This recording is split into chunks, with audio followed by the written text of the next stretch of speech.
बोल हरि बोल, बोल हरि बोल, बोल। सिर्फ खाना बना देना ही नारी का धर्म पूरा नहीं हो जाता। खाना परोस कर देना और प्यार से खिलाना भी नारी का धर्म है।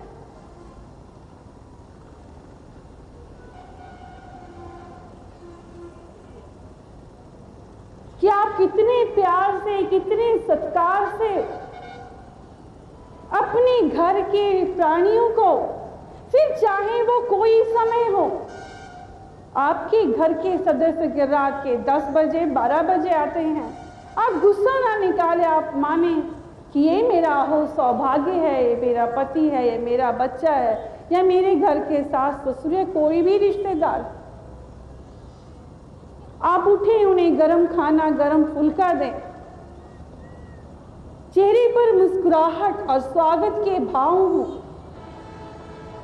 तो ये किसी यज्ञ से कम नहीं।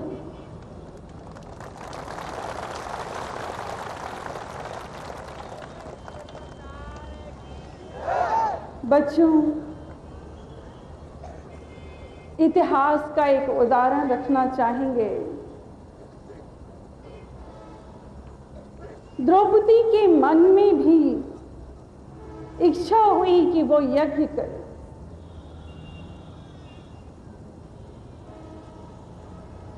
और सभी धर्मात्मा, ऋषि मुनि, तपस्वियों को उसने निमंत्रण दिया। अब कृष्ण के पास गई द्रौपदी और कहने लगी कि मैं जो यज्ञ करने जा रही हूं, मुझे कैसे मालूम हो कि मेरा यज्ञ पूर्ण हो गया। कृष्ण ने कहा कि जब सब लोगों को खाना खा लेंगे, सारा पूजा हवन सब हो जाएगा, तब शंख की आवाज सुनाई देती। अगर शंख की आवाज सुनाई देती है तो द्रौपदी तुम समझना कि तुम्हारा यज्ञ पूर्ण हो गया। द्रौपदी बहुत खुश हुई। उसने बड़े प्रेम से, बड़ी लगन से, बड़ी भक्ति से, बड़ी निष्ठा से 36 प्रकार के पदार्थ बनाए।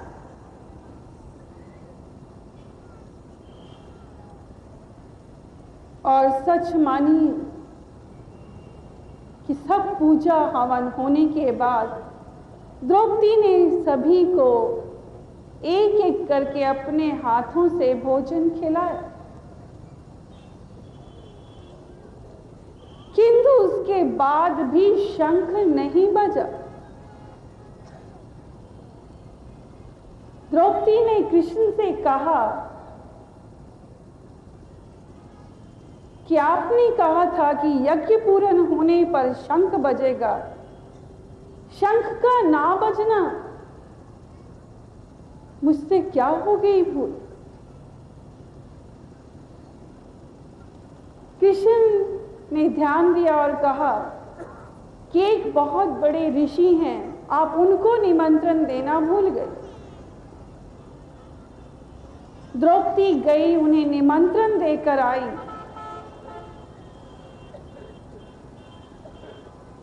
और उन्हें भोजन परोस कर दिया। वो पहुंचे हुए संत थे और सच तो ये था कि वो अपनी इंद्रियों पर विजय प्राप्त करना चाहते थे।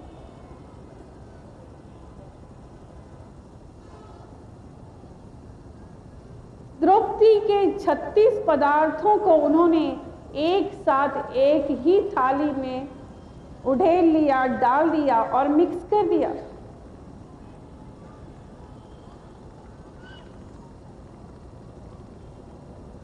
ये देखकर द्रौपदी का मन खराब हुआ।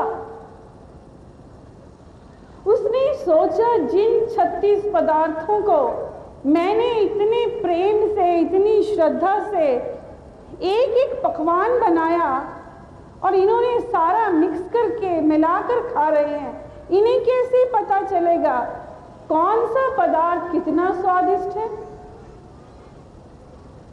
मन में ख्याल आ गया कि ये क्या जाने 36 पदार्थ को कैसे खाया जाता है। मेरी सारी मेहनत को ये जान भी ना सके। अब उन्होंने भोजन कर लिया किंतु शंख फिर नहीं बजा।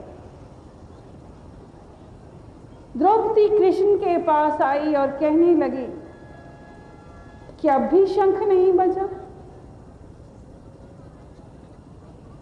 कृष्ण ने कहा कि इस बार तुमसे भूल हुई,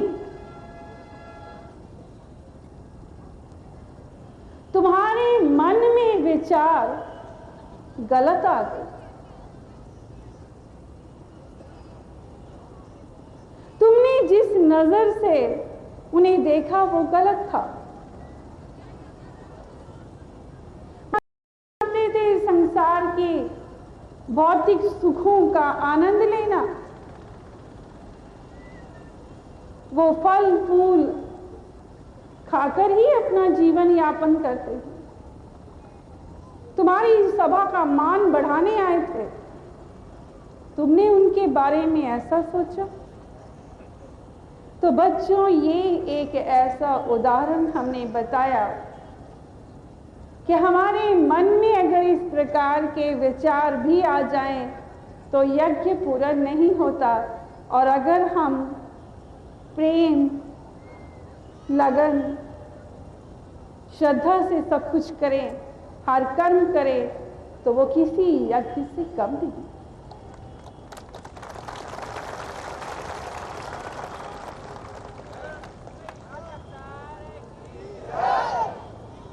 बच्चों,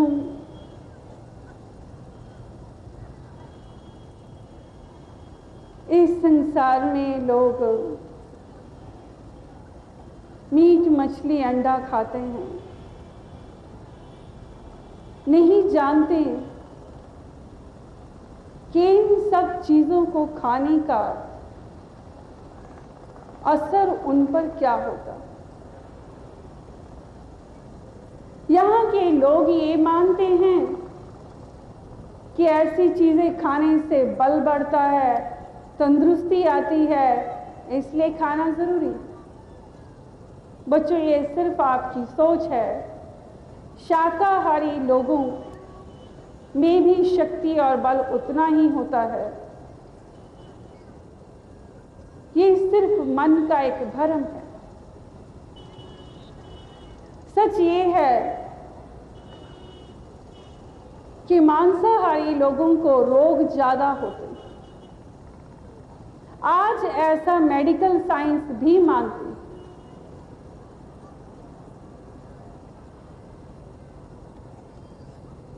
ये रोग क्यों होते हैं?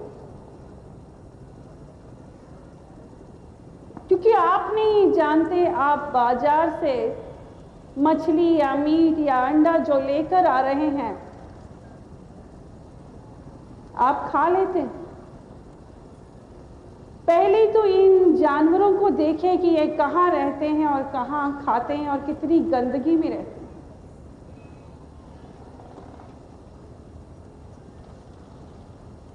अगर आप अंडा खाते हैं तो मुर्गियों को कभी देखिए कितनी गंदगी में पलती हैं, कितनी बीमारी के कण उनके जरिए उनके शरीर में और फिर अंडे में चले जाते हैं, जिसे आप खाते हैं और आप अपने अंदर बीमारियों को आमंत्रण देते हैं। इसी प्रकार आप मांस लेने जाते हैं, आपको क्या मालूम कि वो सुअर का मांस है, कुत्ते का है, गाय का है, बकरे का है, किसका है आप नहीं जानते। बच्चों, इसलिए बचिए उन जानवरों से, उन जानवरों के मांस से जिनके जरिए बीमारी के कण आपके अंदर आ जाते हैं और आपको नई से नई बीमारियां लगती हैं।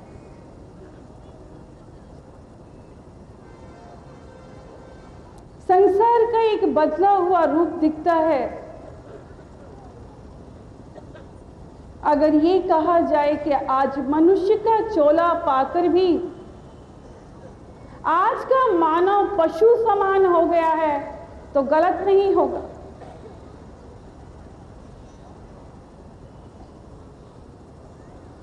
ये पशु प्रवृत्ति कैसे आई?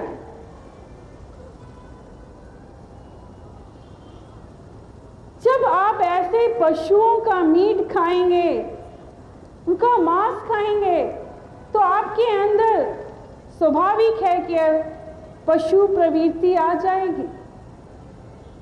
आज बात बात पर क्रोध करना, गुस्सा करना, कत्ल कर देना, खून कर देना, दूसरे को मिटा देना, आज मानव की सोच ऐसी हो गई। बात बात पे मानव खूंखारों जैसा व्यवहार करता है। आज हमारे पास ऐसे परिवार, ऐसे लोग आते हैं, रोते हैं, गिड़गिड़ाते हैं कि माता जी आप अरदास कीजिए, प्रार्थना कीजिए। समझ में नहीं आता हमारे घर का ऐसा वातावरण क्यों है। हमारे पुत्र को बहुत क्रोध आता है, कोई कहता है हमारी पत्नी को बहुत क्रोध आता है, कोई कहता है पति को क्रोध आता है। हर कोई अपने घर के सदस्यों से परेशान है। आज वो दौर आ गया है, कोई किसी की बात सुनकर राजी नहीं। आप किसी को कोई शिक्षा, कोई राय ना दें तो ठीक है, लेकिन परिवार है, जहां कोई भूल करेगा, गलतियां करेगा, स्वाभाविक है कि बड़े लोगों को कहना ही पड़ता है और ये जरूरी भी है। घर के हर मुखिया की जिम्मेदारी है कि वो घर के लोगों को देखे, दिशा दिखाए और गलत और सही की पहचान करे।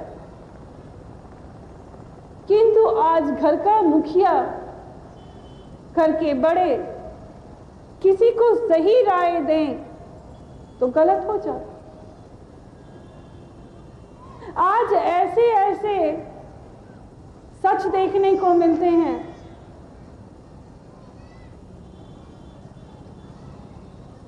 लखनऊ में कुछ छोटे बच्चों ने अपनी दादी का कत्ल कर दिया, इसलिए क्योंकि वो दादी उन्हें पढ़ने के लिए कहा करती थी। 4 बच्चों ने मिलकर अपनी दादी को मार दिया।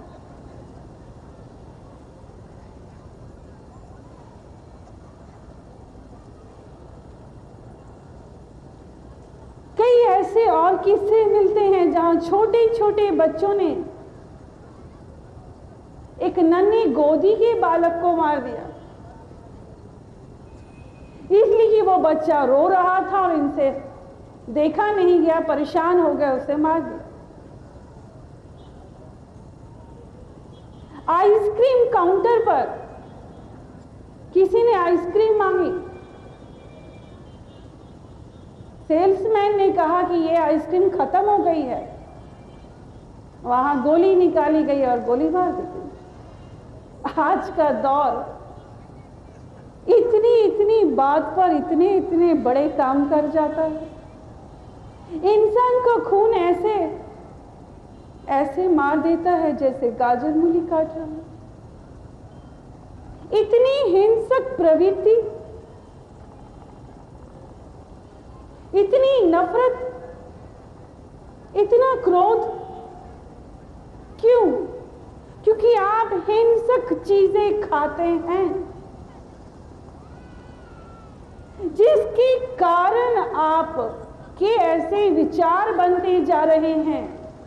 आप खुद उस जाल में फंस गए हैं, गिर गए हैं। इसकी रचना आपने ही की। अपने स्वाद के कारण, भौतिक सुख के कारण। मकड़ी जाला तो स्वयं बनाती है, मगर उस जाले में वो खुद ही गिर जाती है, कैद हो जाती है, चाहे भी तो नहीं निकल सकती। आज का मानव भी अपने सुख को ढूंढने जिस मार्ग पर चला था, निकला था, आज उसी जाल में, उसी कैद में ऐसे घिर गया है कि उसके पास और कोई उपाय नहीं है सिवाय अपना गुस्सा दूसरे पर निकालने के और दूसरे को खत्म करने।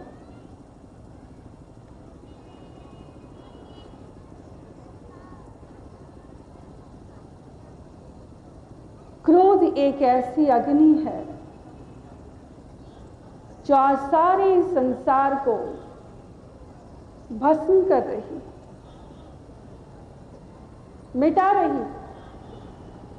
आज कोई भी हादसा हो जाना कोई बड़ी बात नहीं लगती, बल्कि आज तो नजरिया ये बन गया है कि न्यूज सुनते वक्त अगर ऐसी कोई बात ना हो तो लोग कहते हैं आज की न्यूज तो कोई खास नहीं है। जब तक कि कोई हादसा, कोई बड़ी बात ना हो तो लोग कहते हैं आज की न्यूज कुछ नहीं। कैसी सोच हो गई बच्चों आपकी? आप इसी इंतजार में रहते हैं? आप अच्छा क्यों नहीं सोचते? आप सुख क्यों नहीं मांगते? दूसरे का भला क्यों नहीं चाहते? आज देश किस ओर जा रहा है, आज संसार किस ओर जा रहा है? बूंद बूंद से सागर बनता है। जब तक एक एक प्राणी अच्छा सोचेगा नहीं, जब तक एक एक मन पाकीज़ा होगा नहीं, एक एक मन में शुद्धता आएगी नहीं, ये संसार सुंदर कैसे बनेगा?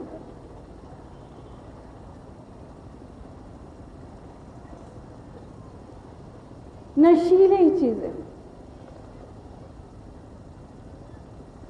लोग सोचते हैं कि गम का इलाज नशे में, कि वो ऐसी चीजों का सेवन करके, शराब है, ड्रग्स है, आज बहुत सी चीजें, नशे की गोलियां हैं,